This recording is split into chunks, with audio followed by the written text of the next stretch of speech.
Puji Tuhan, Bapak Ibu, Saudara kekasih dalam Tuhan. Salam sejahtera bagi kita sekalian. Kita ada kembali berjumpa dan beribadah raya seperti biasa dari rumah saudara, mengikuti ibadah secara live streaming, secara online. Ada yang di kendaraan-kendaraan, ada yang mungkin sementara menonton acara ini di pinggir jalan atau di mana saja. Di tengah kesibukan saudara masih menyempatkan diri untuk beribadah, dan pasti Allah akan memberkati saudara. Puji Tuhan.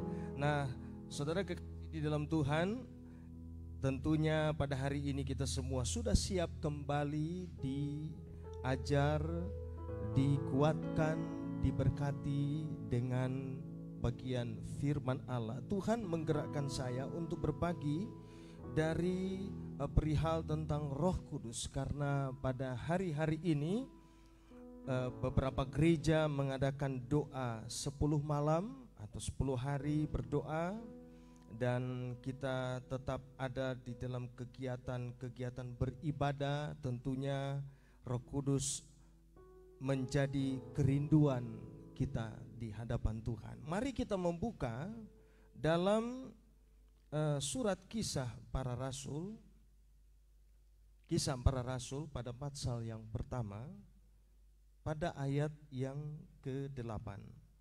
Kisah Para Rasul pasal pertama ayat 8. Saya membaca bagi saudara di dalam nama Tuhan Yesus Kristus. Tetapi kamu akan menerima kuasa kalau Roh Kudus turun ke atas kamu, dan kamu akan menjadi saksiku di Yerusalem dan di seluruh Yudea dan Samaria dan sampai ke ujung bumi. Haleluya. Nah saudara, saya senang untuk berbagi dari kebenaran ini, dan saya memberi judul atau tema khotbah pada pagi hari ini, yaitu pentingnya peran Roh Kudus di akhir zaman. Pentingnya peran Roh Kudus di akhir zaman. Nah, Bapak Ibu Saudara kekasih di dalam Tuhan, apa sebenarnya yang dimaksud dengan akhir zaman? Rasul Yohanes telah menggunakan istilah akhir zaman atau zaman akhir sejak tahun 60 atau tahun 70. Sekitar rentang waktu itu Yohanes sudah menggunakan istilah zaman akhir atau akhir zaman. Nah, sebagaimana ditulis dalam 1 Yohanes pasal 2 ayat 18, ditulis di sana demikian. Anak-anakku, waktu ini adalah waktu yang terakhir. Perhatikan kata-kata ini. Dan seperti yang telah kamu dengar, seorang antikristus akan datang. Sekarang telah bangkit banyak antikristus. Itulah tandanya bahwa waktu ini benar-benar adalah waktu yang terakhir. Nah, saudara, Yohanes telah mengambil satu istilah, dia telah menggunakan istilah akhir zaman atau zaman akhir di waktu itu. Oleh karena itu saya mengambil satu kesimpulan bahwa ternyata zaman akhir tidak hanya ditujukan kepada waktu di mana gereja hidup pada hari ini, atau keadaan waktu di mana saya dan saudara pada hari ini ada, ya. Waktu mendekati di mana Yesus akan datang pada kali yang kedua. Tidak hanya waktu itu saja masuk di dalam kategori akhir zaman, tetapi ternyata akhir zaman itu dari apa yang telah disampaikan oleh Yohanes, bahwa akhir zaman adalah satu rentang waktu sejak kematian Kristus sampai nanti kedatangan Kristus pada kali yang kedua. Haleluya.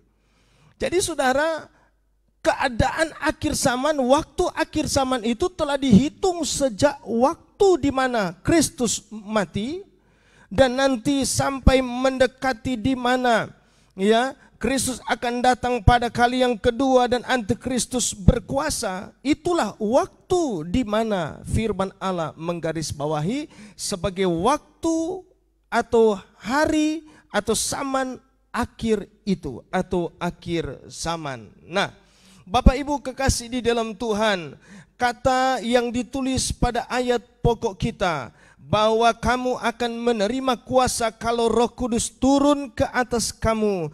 Kata kuasa diterjemahkan dari bahasa Yunani dunamis yang bermakna kekuatan atau kuasa atau kemampuan untuk melakukan hal-hal yang ajaib. Saya mengambil satu kesimpulan bahwa Roh Kudus adalah janji Tuhan bagi kita orang yang percaya, yang hidup di akhir zaman. Roh Kudus ini adalah janji Allah, berkat istimewa yang Tuhan curahkan bagi gereja Tuhan di akhir zaman. Roh Kudus adalah merupakan hadiah yang luar biasa, hadiah besar yang dijanjikan oleh Yesus pada waktu dia mau terangkat naik ke sorga. Dia berjanji kepada orang-orang yang ada di Galilea, kepada murid-muridnya, aku akan mengirimkan penghibur. Tidak lain berbicara tentang Roh Kudus akan dicurahkan kepada orang-orang yang percaya. Dan itu sudah jadi ribuan tahun yang lalu. Nah, saudara kekasih, berkenaan dengan keadaan kita pada akhir zaman, di mana kita hidup di zaman yang akhir ini, hari-hari menjelang kedatangan Kristus pada kali yang kedua, maka saudara, mari kita berpikir bagaimana pentingnya peranan Roh Kudus dalam kehidupan kita. Oleh karena itu, saya menemukan ada 3 alasan mengapa gereja atau orang percaya wajib dilengkapi dengan Roh Kudus. Yang pertama, ya, ditulis di dalam Alkitab pada bagian ini, ayat yang telah kita baca tadi, bahwa gereja berhadapan dengan tantangan akhir zaman. Sekali lagi, saya harus mengalami kepenuhan Roh Kudus, sebab saya, saudara, gereja Tuhan hidup di penghujung di mana akhir zaman itu ada, dan kelak nanti kita akan berjumpa dengan Tuhan. Adalah satu masa yang sukar. Masa yang sukar diterjemahkan dari bahasa Yunani kalepos, yaitu satu keadaan yang digambarkan, satu keadaan yang keras, sukar, sulit, berbahaya, dan hilangnya kekuatan. Jadi kalau kita, saudara, melihat kata kalepos ini, yaitu satu kesukaran yang terjadi di zaman akhir, di mana, saudara, ini bukan kesulitan atau kesukaran biasa. Dalam Alkitab terjemahan bahasa Inggris dipakai kata great trouble, satu kesukaran yang besar, satu keadaan di mana, saudara, gereja kehilangan kekuatan. Orang-orang percaya banyak yang tumbang. Banyak orang percaya akan terhenti pengiringannya kepada Tuhan. Ada banyak orang percaya gugur imannya. Akan ada banyak gereja mengalami tantangan-tantangan yang besar. Saudara, hari ini saya ingin menguatkan saudara. Jangan sampai Anda masuk kepada bilangan yang gugur. Jangan sampai Anda masuk kepada bilangan terhenti di tengah jalan. Sebab firman Allah berkata, akhir zaman ini ada masa yang sukar, tapi syukur kepada Allah ada Roh Kudus menguatkan hidup kita. Puji Tuhan. Ini satu masa yang perlu saya dan saudara renungkan keadaannya. Gereja, di mana gereja pada waktu itu berdiri, ya, orang-orang percaya dilawat dengan Roh Kudus. Mulai pada saat itu tantangan terjadi. Tantangan datang tidak henti-hentinya. Datang untuk menggoncangkan iman orang percaya. Bahkan sampai hari ini gereja atau orang percaya terus diperhadapkan dengan tantangan-tantangan akhir zaman. Apa yang menjadi kekuatan kita? Hanya Roh Kudus. Apa yang menjadi kekuatan kita di tengah hadapi tantangan akhir zaman? Hanya Roh Kudus. Jadi kalau Anda hidup tanpa kekuatan Roh Allah, kita akan tumbang, kita akan gugur, kita bebas untuk berkembang. Orang-orang Kristen dilarang untuk beribadah, gereja dibakar, misionari dibunuh dan sebagainya. Saudara, ini tantangan yang terjadi di akhir zaman yang Tuhan sengaja perhadapkan ini kepada gereja. Tetapi bersyukur kepada Allah, Roh Kudus menjadi kekuatan gereja Tuhan. Sebab di sana ada kuasa yang dunamis, kuasa yang memampukan, kuasa yang memberikan kekuatan, kuasa yang membuat saudara dan saya terhibur, kita menjadi kuat. Ada Roh Kudus. Puji Tuhan, haleluya. Oleh karena itu jangan ada orang yang menyepelekan peran Roh Kudus di dalam hidupnya.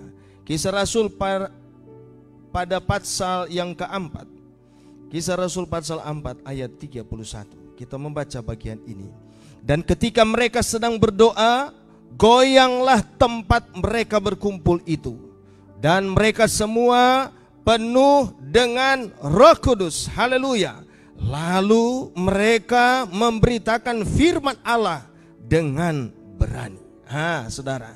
Jadi dampak dari mengalami kepenuhan Roh Kudus, dampak dari kehadiran manifestasi Roh Allah dalam kehidupan orang percaya menimbulkan keberanian. Padahal tantangannya sama. Tantangannya berbahaya. Tantangannya sukar. Tantangannya ini satu tantangan yang besar. Tapi ketika Roh Kudus datang, hadir di tengah kehidupan para rasul, orang-orang percaya, mereka tadinya takut berubah jadi berani. Mereka tadinya ciut, berubah jadi memiliki keberanian, kekuatan untuk terus memberitakan Injil, kabar kebenaran. Tidak heran Stefanus yang penuh dengan Roh Kudus sekali dirajam dengan batu, sekalipun dia dirajam dengan batu oleh banyak orang, dia tidak berhenti untuk menjadi saksi dari Injil. Dia tidak takut, dia tidak mundur. Tidak heran orang-orang seperti Rasul Paulus menghadapi tantangan. Dia mengalami karam kapal, dia mengalami apa itu ketelanjangan, kelaparan, kekurangan, dianiaya, tapi dia tidak mundur. Rahasianya adalah Roh Kudus. Roh Kudus adalah rahasia kekuatan gereja Tuhan. Puji Tuhan.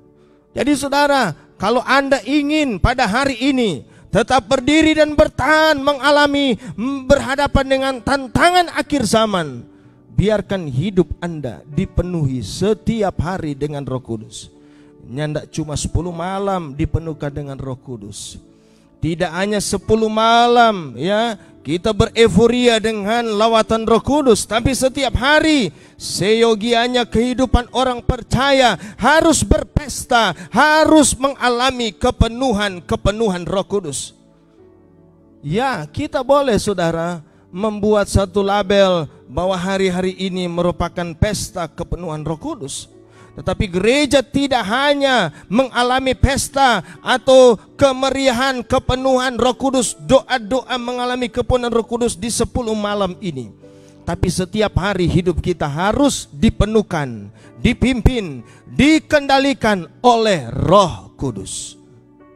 Sebab Roh Kudus mengubah keadaan takut, khawatir menjadi berani, keadaan lemah menjadi kuat.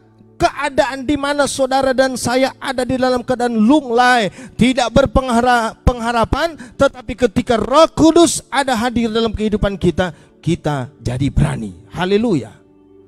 Puji Tuhan, ini rahasia bagaimana gereja sampai hari ini masih bertumbuh, masih eksis, masih tetap ada. Saudara, populasi Kristen hari ini di dunia hampir mendekati 3 miliar. Ya, atau kira-kira ada 1/3 dari penduduk bumi sudah menerima Kristus sebagai Tuhan dan Juru Selamat. Ini menjadi satu populasi yang paling besar di dunia. Kenapa? Ya, Injil begitu saudara hebat, dia bertumbuh dan berkembang hanya karena kekuatan Roh Allah. Tantangannya memang besar.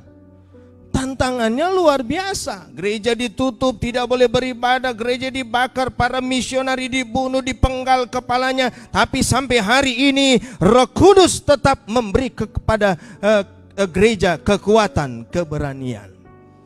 Betapa pentingnya peran Roh Kudus di akhir zaman ini. Ya, saudara, oleh karena itu mari kita selalu hidup di dalam kepenuhan Roh Kudus, sebab saya dan saudara pada hari ini menghadapi tantangan akhir zaman yang berat. Yang kedua, puji Tuhan. Jadi kalau yang pertama, mengapa atau alasan yang pertama mengapa gereja wajib dilengkapi dengan Roh Kudus, yaitu gereja berhadapan dengan tantangan akhir zaman. Yang kedua, ya, berkaitan dengan amanat agung, ya. Berkaitan dengan amanat agung. Hal ini saudara berhubungan dengan apa yang ditulis dalam Injil Matius pasal 28 ayat 19 sampai dengan ayat 20. Karena itu pergilah, jadikanlah semua bangsa muridku, dan baptislah mereka dalam nama Bapa dan Anak dan Roh Kudus, dan ajarlah mereka melakukan segala sesuatu yang telah kuperintahkan kepadamu. Dan ketahuilah, aku menyertai kamu senantiasa sampai kepada akhir zaman. Siapa yang menyertai kita, gereja Tuhan? Roh Kudus. Ya, Dia akan menyertai gereja untuk melakukan, ya, untuk menuntaskan amanat agung yang disampaikan oleh Tuhan sendiri. Ini firman Allah. Supaya kita pergi, kata firman Allah, untuk mengajarkan mereka, membaptis mereka, untuk menjadi pelaku-pelaku firman Allah. Dan Allah akan menyertai kita di dalam rohnya. Roh Kudus menyertai gereja. Saudara, ini berkaitan dengan pengurapan gereja. Pengurapan kita orang percaya diurapi dengan apa? Roh Kudus mengurapi kita. Ini penting. Roh Kudus mengurapi hidup kita. Kalau kita membaca betapa pentingnya, ya, pengurapan Allah lewat Roh Kudus ini dalam Kisah Para Rasul pada pasal yang pertama, di mana Yesus melarang rasul-rasul untuk pergi tanpa dilengkapi dengan kuasa Roh Kudus. Coba perhatikan ayat ini, supaya bisa menumbuhkan pengertian pemahaman kita pentingnya Roh Kudus sebelum kita melakukan amanat agung. Perhatikan baik saudara, ya. Pada suatu hari ketika ia makan bersama dengan mereka, ia melarang mereka meninggalkan Yerusalem dan menyuruh mereka tinggal di situ menantikan janji Bapa. Yang demikian katanya, telah kamu dengar daripadaku, sebab Yohanes membaptis dengan air, tetapi tidak lama lagi kamu akan dibaptis dengan Roh Kudus. Saudara, Yesus melarang murid-murid untuk meninggalkan Yerusalem sebelum mereka dibaptis dengan Roh Kudus. Ini artinya saudara, kalau Yesus melarang berarti ada sesuatu yang penting yang tidak boleh dilanggar. Kalau dilanggar ada bahayanya, ada akibatnya. Kalau dilanggar berarti ada sesuatu yang bisa mengancam hidup mereka. Tapi Yesus berkata, kamu harus dipenuhkan dulu dengan Roh Kudus, supaya ketika kamu pergi, kamu akan dapat melaksanakan amanat agung yang disampaikan oleh Yesus. Saudara, ini menjadi rahasia kekuatan dari penginjilan. Menginjil kalau hanya dilengkapi dengan kemampuan, capability secara teologia, Anda akan gagal. Sebab dari mimbar ini mengajar bukan hanya persoalan wawasan teologi kita, tetapi dari mimbar ini adalah persoalan pengurapan Allah. Tuhan boleh pakai orang-orang yang tidak sekolah teologi, tapi kalau di dalam pimpinan dan pengurapan Allah akan banyak jiwa dimenangkan, dibawa kepada Tuhan. Sekali berkhotbah, Petrus boleh menangkan 3.000 orang. Hari ini 3.000 kali berkhotbah, belum tentu ada satu orang diselamatkan, belum tentu ada satu orang bertobat. 3.000 kali berkhotbah, Petrus kali berkhotbah dalam pimpinan Roh Kudus, 3.000 orang bertobat. Haleluya. Kalau saya tidak dipenuhkan dengan Roh Kudus, 3.000 kali, 3 juta kali, 3 miliar kali saya berkhotbah. Tiap hari, tiap detik saya berkhotbah. Tapi kalau itu hanya kekuatan kata-kata, itu hanya sebagai bunga-bunga kata-kata secara teologi saja, maka itu saudara kekasih, tidak bedanya kita mengajar di kelas. Ini bukan kelas akademik. Ini persoalan pengurapan, sebab yang disampaikan adalah kebenaran, di mana diurapi oleh Roh Kudus ketika sampai di telinga orang yang mendengar, sampai pada pikiran mereka dalam pengurapan Allah, hati mereka dijangkau oleh Tuhan dan mereka diubahkan kembali kepada jalan yang benar, diselamatkan untuk kerajaan Allah. Haleluya. Ini persoalan pengurapan. Maka Yesus berkata, kamu harus dipenuhkan dulu. Jangan dulu cepat-cepat pergi menginjil. Jangan dulu cepat-cepat sampaikan kebenaran. Dipenuhkan dulu dengan Roh Kudus. Saudara, penginjilan tanpa kekuatan Roh Kudus, tidak ada kekuatan apa-apa.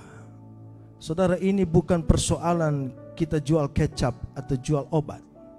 Kita bicara ya sesuatu untuk meyakinkan orang, lalu beli produk kita. Tapi ini berbicara tentang kebenaran yang hakiki yang turun dari sorga. Ini harus melibatkan Roh Kudus, karena tidak ada satu manusia sanggup mengubah hati manusia lain selain dari Roh Allah.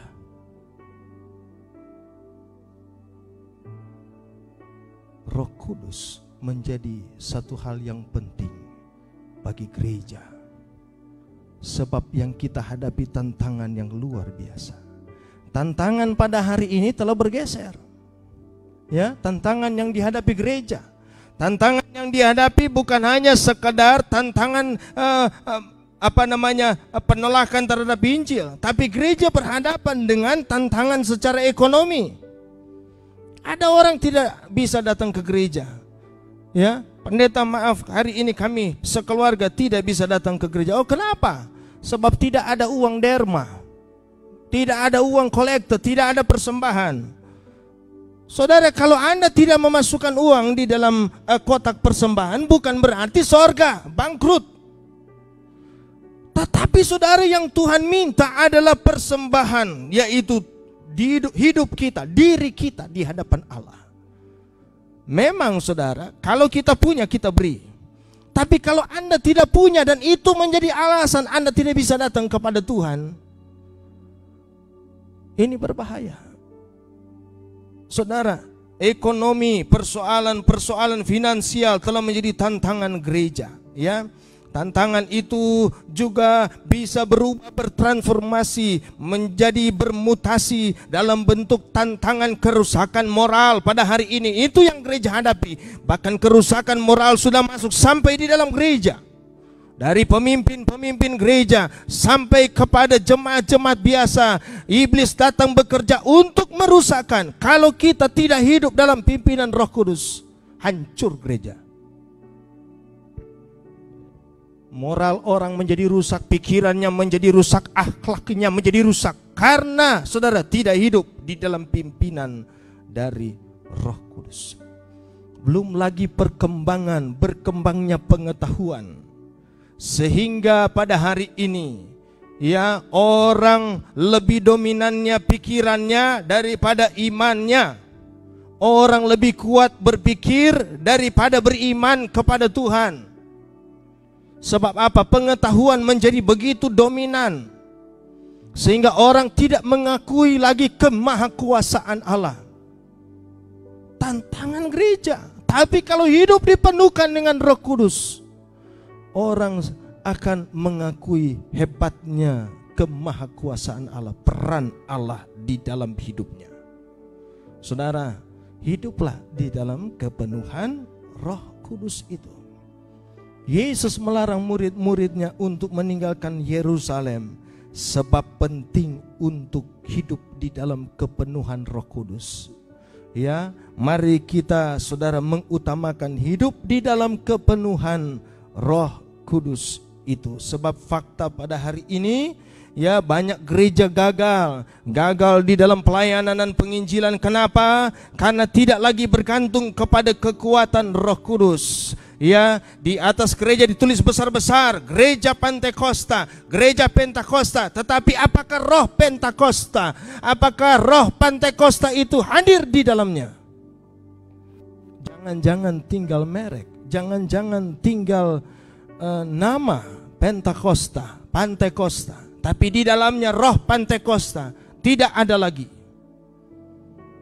Saudara, persoalan pada hari ini besar, tantangan besar. Tapi syukur kepada Allah ada Roh Kudus selalu memberikan kekuatan kepada kita. Tidak heran ya kalau kita tidak hidup di dalam kekuatan Roh Allah, ya pemberitaan firman Allah menjadi kering. KKR kebangunan rohani tidak menjadi menarik, ya. Ibadah kering, tidak memberkati, khotbah kering, kesaksian hambar karena Roh Kudus tidak lagi hadir. Roh Kudus harus menjadi kekuatan utama gereja Tuhan atau orang percaya, ya.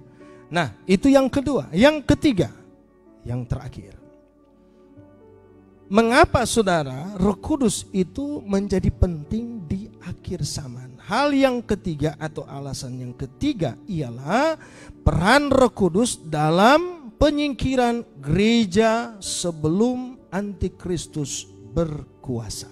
Nah, saudara, di dalam Injil Matius pasal 25, ayat ini terlalu panjang kalau dibaca mulai dari ayat yang pertama.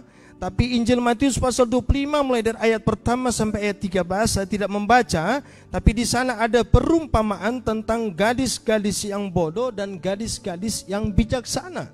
Ya, di sana ada perumpamaan antara gadis-gadis yang bodoh dan gadis-gadis yang bijaksana. Berbicara tentang orang percaya, berbicara tentang gereja Tuhan. Ada gereja yang bijaksana, ada gereja yang bodoh, ya. Ada yang hanya memiliki pelita tapi tidak memiliki minyak. Ada yang memiliki pelita tapi juga dilengkapi dengan minyak. Jadilah, ya, satu gereja atau satu pribadi orang percaya yang masuk pada bilangan gadis-gadis yang bijaksana, yaitu orang percaya atau gereja Tuhan yang hidup di dalam kepenuhan firman Allah dan Roh Kudus. Tanpa ini kita akan menjadi gereja yang lemah. Oleh karena itu saudara, di dalam Wahyu pasal 12 ayat 14 berbicara tentang penyingkiran gereja sebelum masa Antikristus tiba atau berkuasa. Wahyu 12 ayat 14. Kepada perempuan itu diberikan kedua sayap dari burung Nazar yang besar, supaya ia terbang ke tempatnya di padang gurun, di mana ia dipelihara jauh dari tempat ular itu selama 1 masa dan 2 masa dan setengah masa. Jadi kalau kita hitung jumlah ini semua, 1 masa, 2 masa dan setengah masa, ada 3,5 masa. Ada begitu banyak pengajaran tentang bagian-bagian ini. Tetapi saya ingin berkata kepada saudara, apabila Anda hidup, ya, hidup di dalam kepenuhan Roh Kudus, Roh Kudus hadir di dalam hidup saudara, Roh Kudus hadir di dalam hidup saudara, ya, saudara akan dibawa, kata firman Allah, oleh kekuatan Roh Allah, dibawa ke satu tempat jauh dari mata ular, dari Antikristus ini yang akan datang untuk menghancurkan gereja Tuhan, datang dengan satu kesulitan yang besar, kesukaran besar yang belum pernah ada, kata firman Allah. Tapi bersyukur kepada Tuhan, jika kita hidup oleh Roh Kudus, maka saudara dan saya akan luput dari kesukaran yang besar itu. Hanya gereja yang dipenuhkan oleh Roh Kudus, hanya orang percaya yang hidup dalam kepenuhan Roh Kudus akan masuk kepada penyingkiran. Saya merindukan itu terjadi dalam hidup saya. Apakah saudara juga merindukan hal yang demikian? Karena pada waktu itu saudara akan ada kesulitan besar. Pada masa itu di mana antikristus berkuasa, ada satu penderitaan yang luar biasa, kata firman Allah. Pahlawan pun akan menangis. Orang yang paling hebat, orang yang paling kuat sekalipun, orang yang paling perkasa sekalipun akan menangis di waktu itu. Karena apa? Kesulitan yang besar, yang hebat. Saya ingin berkata kepada saudara, Roh Kudus penting untuk hadir dalam hidup kita.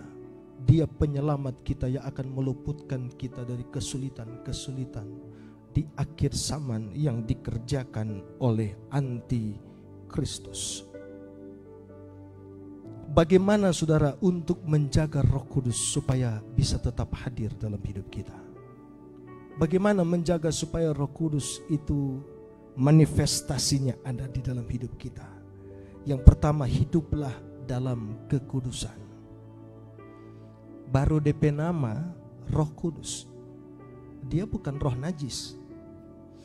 Roh Kudus hanya hidup ada di dalam diri orang yang kudus. Roh Kudus. 1 Korintus pasal 3 ayat yang ke-16. Tidak tahukah kamu bahwa tubuhmu adalah rumah Roh Kudus? Hidup kita ini adalah tempat kediaman dari Roh yang kudus itu. Maka otomatis hidup kita ini harus kudus. Bicara kita kudus, pikiran kita kudus, hati kita kudus. Kalau hati kita ini dipenuhkan dengan hal-hal yang najis, mulut kita kotor, pikiran kita kotor, hidup kita ini penuh dengan hal-hal yang najis, yang cemar, Roh Kudus tidak ingin berdiam dalam kehidupan orang yang demikian. Baru namanya Roh Kudus. Dia bukan roh yang kotor, yang najis. Roh Kudus hanya mau hidup, hadir di dalam kehidupan orang yang hidup di dalam kendali Roh Kudus itu. Dia melakukan apa yang suci, yang berkenan kepada Allah. Jangan bicara tentang kekuatan Roh Kudus jika hidup kita masih dikendalikan oleh hawa nafsu yang kotor, oleh kedagingan hidup ini. Jangan berbicara tentang hal yang demikian. Saudara, gereja harus hidup di dalam kekudusan supaya Roh Kudus betah dalam hidup kita. Sebab Allah benci hal yang kotor. 2 Korintus pada pasal 7 ayat yang pertama. Saudara-saudaraku yang kekasih, karena kita sekarang memiliki janji-janji itu, marilah kita menyucikan diri kita dari semua pencemaran jasmani dan rohani, dan dengan demikian menyempurnakan kekudusan kita dalam takut akan Allah. Saudara, ada sesuatu yang bisa mencemarkan jasmani dan rohani. Ya, ada sesuatu yang bisa mengotori hidupmu. Apakah itu jasmani maupun rohani, yang membuat saudara dan saya tidak bisa mengalami kesempurnaan, kekudusan di dalam takut akan Allah. Kalau kita, saya dan saudara tidak menjaga hidup kudus.